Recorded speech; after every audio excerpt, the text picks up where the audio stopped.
जय हिंद दोस्तों। आज हम देखेंगे कि वाइस प्रेसिडेंट का इलेक्शन कैसे होता है।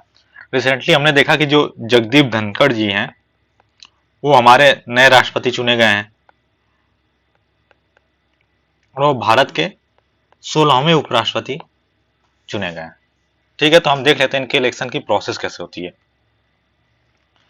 तो वाइस प्रेसिडेंट के बारे में बताया कहाँ गया है, तो हमारे कॉन्स्टिट्यूशन के जो पार्ट 5 है हमारा, जो कि यूनियन से डील करता है, यूनियन गवर्नमेंट, उसका जो चैप्टर फर्स्ट है, चैप्टर फर्स्ट में क्या है, एग्जीक्यूटिव्स है। तो लास्ट लेक्चर में हमने आपको बताया था कि एग्जीक्यूटिव्स में क्या कौन कौन आते हैं।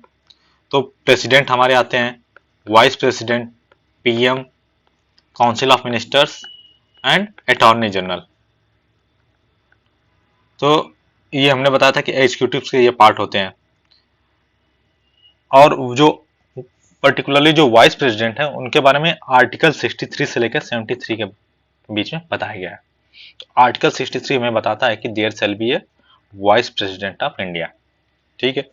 और आर्टिकल 64 हमें क्या बताता है कि जो वाइस प्रेसिडेंट होंगे वही एक्स ऑफिसियो चेयरमैन होंगे काउंसिल ऑफ स्टेट्स के। काउंसिल ऑफ स्टेट्स मतलब राज्यसभा। मतलब कि जो भी व्यक्ति उपराष्ट्रपति के पद पर चुना जाएगा वही राज्यसभा का पदेन सभापति होगा। ठीक है, आगे हम देख लेते हैं। जो आर्टिकल 65 है वो हमें क्या बताता है कि अगर राष्ट्रपति के ऑफिस में कोई वैकेंसी हो जाती है, ये किसी भी रीजन से, मतलब सपोज राष्ट्रपति की डेथ हो जाती है या उनका रेजिग्नेशन या उनको रिमूव कर दिया जाता है या अदरवाइज किसी भी रीजन से, तो जो वाइस प्रेसिडेंट है, president shall act as a president until the date a new president enter upon his office. और जो वाइस प्रेसिडेंट हैं वो क्या, अगर प्रेसिडेंट किसी कारण से अगर अब्सेंट हैं या कोई बीमारी है या किसी अन्य कारण से अपनी ऑफिस का कार्य नहीं देख पा रहे हैं, अपने फंक्शन नहीं डिस्चार्ज कर पा रहे हैं, तब पर भी वाइस प्रेसिडेंट क्या है, वो प्रेसिडेंट के जो कार्य हैं उनका कार्यभार देखेंगे। ठीक। और इस अवधि में जब जो उपराष्ट्रपति अगर राष्ट्रपति के कार्य देख रहे हैं तब वो क्या है कि जो राज्यसभा है उसके सभापति का कार्य नहीं देखेंगे। ठीक है। इसके बाद हम देख लेते हैं जो उपराष्ट्रपति उनके इलेक्शन की प्रोसेस क्या होती है। तो इसको बताया गया किसमें, आर्टिकल 66 के में। आर्टिकल 66 बताता है कि जो प्रोसेस ऑफ द इलेक्शन बताता है क्या है वाइस प्रेसिडेंट की। तो shall be elected by the members of N electoral college, जिसमें कौन कौन होगा, members of both house of parliament.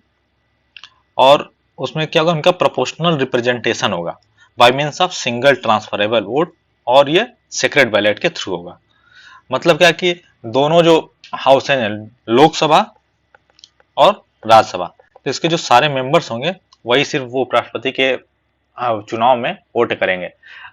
जबकि हमने पिछले लेक्चर में हमने ये देखा था कि जो प्रेसिडेंट का जो इलेक्शन होता है, तो प्रेसिडेंट के इलेक्शन क्या होता है, जो स्टेट्स होते हैं वो भी पार्टिसिपेट करते हैं। स्टेट्स के जो एमएलए होते हैं, जो हमारे चुने हुए प्रतिनिधि होते हैं, वो पार्टिसिपेट करते हैं। लेकिन वाइस प्रेसिडेंट के इलेक्शन में स्टेट्स पार्टिसिपेट नहीं करते हैं, सिर्फ लोकसभा और राज्यसभा के मेंबर्स पार्टिसिपेट करते हैं।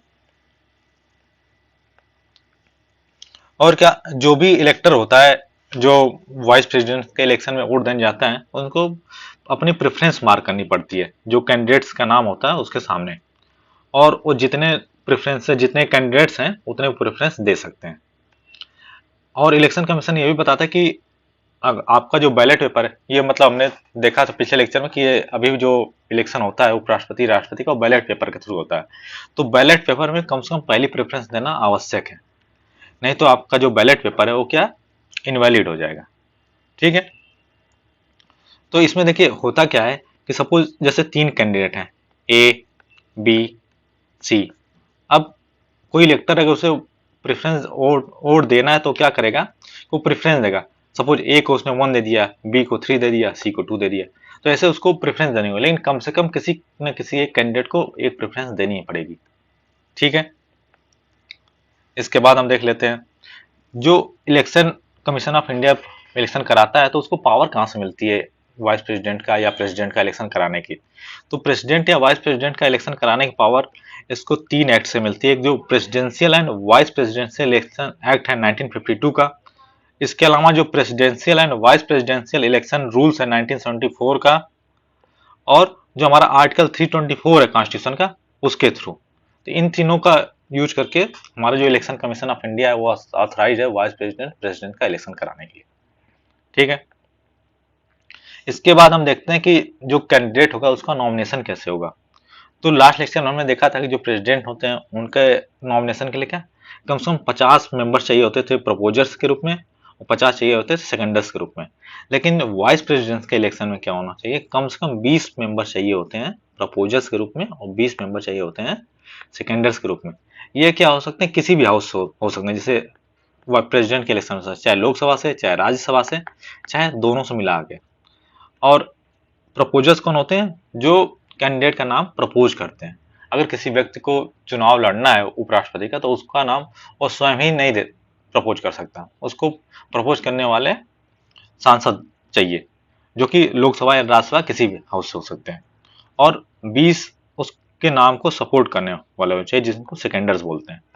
ठीक है, इसके बाद हम देख लेते हैं जो एलिजिबिलिटी क्राइटेरिया है वो क्या है।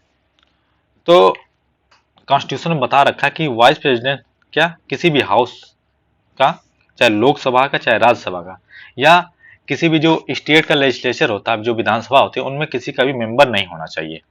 ठीक है, और अगर वो सपोज कि वह मेंबर है, तो जिस दिन वो उपराष्ट्रपति के ऑफिस में इंटर करता है, हम उस दिन मान लिया जाता है उसके पहले कि उसने अपनी जो सीट है, जो हाउस की सीट को, मेंबर वाली सीट, उसको त्याग दिया होगा। ठीक, उसके बाद आर्टिकल 66 का क्लॉज 3 बताता है कि और क्या क्या एलिजिबिलिटी क्राइटेरिया हो सकती हैं। तो क्या सिटीजन ऑफ इंडिया होना चाहिए, भारत का नागरिक होना चाहिए, कम से कम 35 वर्ष की आयु कंप्लीट कर लिया होना चाहिए, और इसके अलावा क्वालिफाइड होना चाहिए। इलेक्शन जो काउंसिल ऑफ स्टेट, मतलब जो राज्यसभा के जो मेंबर का जो चुनाव होता है, कम से कम उतनी क्वालिफिकेशन रखता। ठीक, इसके अलावा आर्टिकल 66 क्लास 4 बताता है कि अगर कोई व्यक्ति ऑफिस ऑफ प्रॉफिट होल्ड करता है, चाहे वो गवर्नमेंट ऑफ इंडिया के अंदर हो, या किसी स्टेट्स के अंदर हो, या कोई लोकल या कोई अदर अथॉरिटी हो जो भी इन गवर्नमेंट्स के कंट्रोल में हो, तो वह यह इलेक्शन लड़ने के लिए एलिजिबल नहीं होगा। ठीक, इसके बाद हम देख लेते हैं टर्म्स क्या होती है प्रेसिडेंट के। तो जो आर्टिकल 67 है वो हमें बताता है कि जो वाइस प्रेसिडेंट है वो 5 वर्ष की अवधि के लिए चुने जाएंगे, और जिस डेट से वो अपने ऑफिस में इंटर करेंगे उस डेट से 5 वर्ष के लिए चुने जाएंगे। इसके अलावा ये है कि जो वाइस प्रेसिडेंट है, अगर जैसे सपोज उनका 5 वर्ष कंप्लीट हो जाता है और अभी उनका सक्सेसर इंटर ऑफिस में इंटर नहीं किए हैं, तो तब तक कार्यभार देखते रहेंगे, तब तक वो ऑफिस होल्ड किए रहेंगे। ठीक,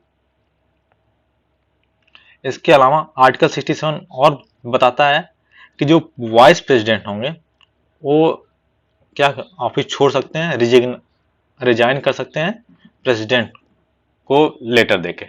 ठीक है, या उनको हटाया भी जा सकता है काउंसिल ऑफ स्टेट, मतलब राज्यसभा में एक रिजोल्यूशन के थ्रू, जिसको क्या होना चाहिए, जो काउंसिल ऑफ स्टेट में पास होना चाहिए, और जो लोकसभा है, हाउस ऑफ पीपल्स है, उसके द्वारा अग्रीड होने चाहिए, उसके द्वारा सहमति होनी चाहिए।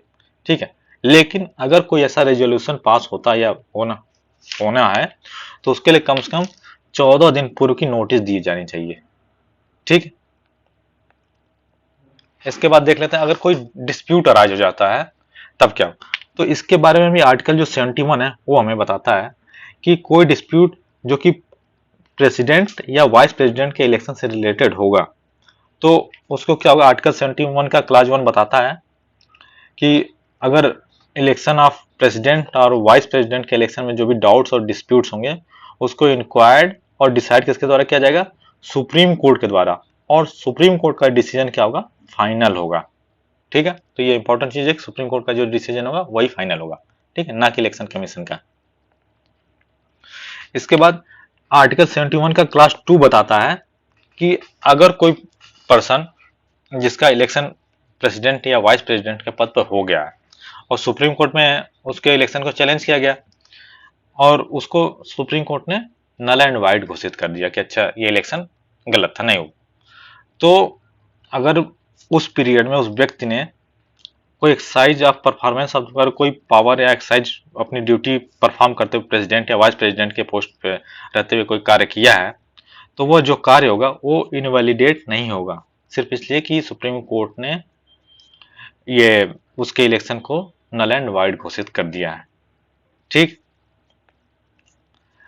और आर्टिकल 71 का क्लास 3 बताता है कि जो पार्लियामेंट है वो बाई लॉ रेगुलेट कर सकती है कोई मैटर रिलेटेड टू जो इलेक्शन ऑफ प्रेसिडेंट और वाइस प्रेसिडेंट का जो इलेक्शन है उसके रिलेटेड जो हमारा पार्लियामेंट है उसको पावर दे रखी गई है कि वो कोई भी लॉ बना सकती है। ठीक। अब हम देख लेते हैं होता कैसे है। तो हमने ये देखा कि जो इलेक्टोरल कॉलेज होता है वाइस प्रेसिडेंट के इलेक्शन के लिए, तो उसमें क्या क्या टोटल हमारे members both house of members participate करते हैं, लोकसभा और राज्यसभा के। तो अभी प्रेजेंटली क्या है कि लोकसभा में टोटल कितने मेंबर्स हैं, 543 मेंबर्स हैं, और राज्यसभा में क्या 245 है, जिसमें 233 क्या है इलेक्टेड है और 12 क्या है हमारे नॉमिनेटेड मेंबर्स हैं। ठीक है। तो टोटल मेंबर्स हमारे कितने हो गए 788 मेंबर्स हो गए। और इसमें जीतने के लिए किसी कैंडिडेट को जीतने के लिए कितना चाहिए, कम से कम 50% प्लस 1 वोट चाहिए। तो 788 का हाफ कितना हो गया हमारा 394 प्लस 1। तो मिनिमम 395 वोट चाहिए किसी कैंडिडेट को वाइस प्रेसिडेंट का इलेक्शन जीतने के लिए। ठीक है। तो अब हम देख लेते हैं जो 2022 का जो वाइस प्रेसिडेंट का इलेक्शन जो संपन्न हुआ है उसका क्या हाल रहा। उसमें टोटल क्या 725 पोस्ट ठीक कास्ट हुए और उसमें 15 वोट क्या है इनवैलिड करार दे दिए गए। तो टोटल वोट कितने हो गए 710 वोट। और अब मिनिमम वोट कितने चाहिए जीतने के लिए किसी कैंडिडेट को, तो हाफ 710 का हाफ कितना हो गया 355 और प्लस 1 वोट, मतलब 356 वोट चाहिए होता है किसी कैंडिडेट को जीतने के लिए। ये जो अभी 2022 का इलेक्शन संपन्न हुआ है। और इस इलेक्शन का रिजल्ट क्या आया कि जो जगदीप धनखड़ जी हैं उनको 528 वोट मिले, तो जो कि काफी ज्यादा है। टोटल हमने अभी देखा कि सिर्फ 356 वोट चाहिए थे मिनिमम आपको जीतने के लिए। और जो अपोजिशन की कैंडिडेट थी मार्गरेट अलवा जी उनको 182 वोट मिले। तो इन्होंने 346 वोटों की मार्जिन से ये जीत हासिल करी और भारत के 16वें उपराष्ट्रपति बन गए। ठीक। का चुनाव जीत लिया इन्होंने। ठीक है दोस्तों, तो इसी के साथ धन्यवाद। और ऐसे ही अन्य लेक्चर्स देखने के लिए आप हमारे चैनल से जुड़ सकते हैं, हमारे चैनल को आप सब्सक्राइब कर सकते हैं और साथ साथ हमारे टेलीग्राम चैनल से भी जुड़ सकते हैं जहां आपको अन्य सारी जानकारियां उपलब्ध कराई जाएंगी। धन्यवाद।